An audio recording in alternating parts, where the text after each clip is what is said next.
Moms மேஜிக்கிற்கு உங்களை அன்போடு வரவேற்கிறேன். இன்றைக்கி நம்ம தயிர் சாதம் எப்படி செய்கிறதுங்கிறத பற்றி பார்க்கலாம். தயிர் சாதத்துக்கு பொன்னி அரிசி எடுத்துருக்கிறேன். 100 கிராம் பொன்னி அரிசி. இது நல்லா கழனி பசைஞ்சிட்டு 20 நிமிஷம் தண்ணி ஊற்றி ஊற வச்சுக்கிடுவோம். 20 நிமிஷத்துக்கு அப்புறமா ஸ்டவ் ஆன் பண்ணிடலாம். கொதிச்சதுக்கப்புறமா தயிர் சாதத்துக்கு தேவையான உப்பை இப்போமே நம்ம சேர்த்துக்கிடுவோம். வேகும்போதே உப்பு சேர்த்தா தான் எல்லா இடத்துலையும் உப்பு சரியான அளவில் பிடிச்சிருக்கும். இப்போ இந்த ரைஸை நல்லா வேக வைக்கணும். நல்லா கொலையே வேகணும்.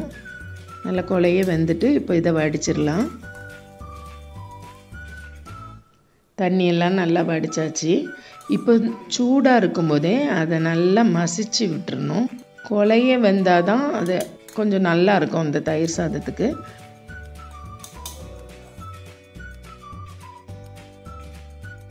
நல்லா மசிச்சாச்சு.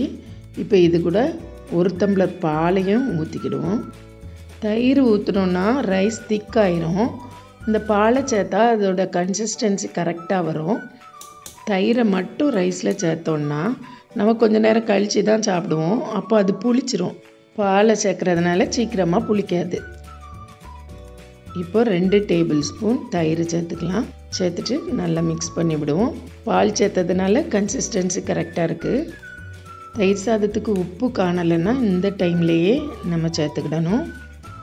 இனிமேல் தயிர் சாதத்தை தாளிச்சிடலாம். தாளிக்கிறதுக்கு கடுகு, உளுந்தம்பருப்பு, சின்ன வெங்காயம், கருவேப்பிலை, 2 வத்தல், 1 பச்சை மிளகாய் இவ்வளோத்தையும் போட்டு தாளிக்கிறேன். தாளிக்கிறதுக்கு இப்போ தேங்காய் எண்ணெய் தான் சேர்த்துருக்குறேன். தேங்காய் எண்ணெய் சூடானோடனே கடுகு, உளுந்தம்பருப்பு 2ம் பொரியட்டும். பொரிஞ்சதுக்கப்புறமா சின்ன வெங்காயத்தை சேர்த்துக்கலாம். வத்தல், பச்சை மிளகாய் கொஞ்சம் வதங்கட்டும். 2ம் கருவேப்பிலையும் சேர்த்துக்கலாம். இப்போ கொஞ்சம் கலர் சேஞ்ச் ஆகிருக்கு. தயிர் சாதத்தில் தாளிச்சதை சேர்த்துடலாம். இப்போ ஒருக்கா மிக்ஸ் பண்ணி விட்டுருவோம். தயிர் சாதம் ஆறுனதுக்கப்புறம் திக்காகும். அந்த டைமில் நம்ம பாலை சேர்த்துக்கலாம். உங்களுக்கு இந்த தயிர் சாதம் செய்கிறது பிடிச்சிருந்துன்னா லைக் பண்ணுங்கள், ஷேர் பண்ணுங்கள், கமெண்ட் பண்ணுங்கள். மாம்ஸ் மேஜிக் சேனலை சப்ஸ்கிரைப் பண்ணுங்கள். இப்போ தயிர் சாதத்துக்கு மேலே மாதுளம்பழத்தையும் மேலே சேர்த்துக்கலாம். மாதுளம்பழமும் இந்த தயிர் சாதமும் சேர்ந்து சாப்பிடும்போது ரொம்ப நல்லாயிருக்கும். தயிர் சாதத்து கூட உருளைக்கிழங்கு வறுவலும் நல்லா மேட்ச் ஆகும். அடுத்த வீடியோவில் உருளைக்கிழங்கு வறுவல் எப்படி செய்கிறதுங்கிறது பார்ப்போம்.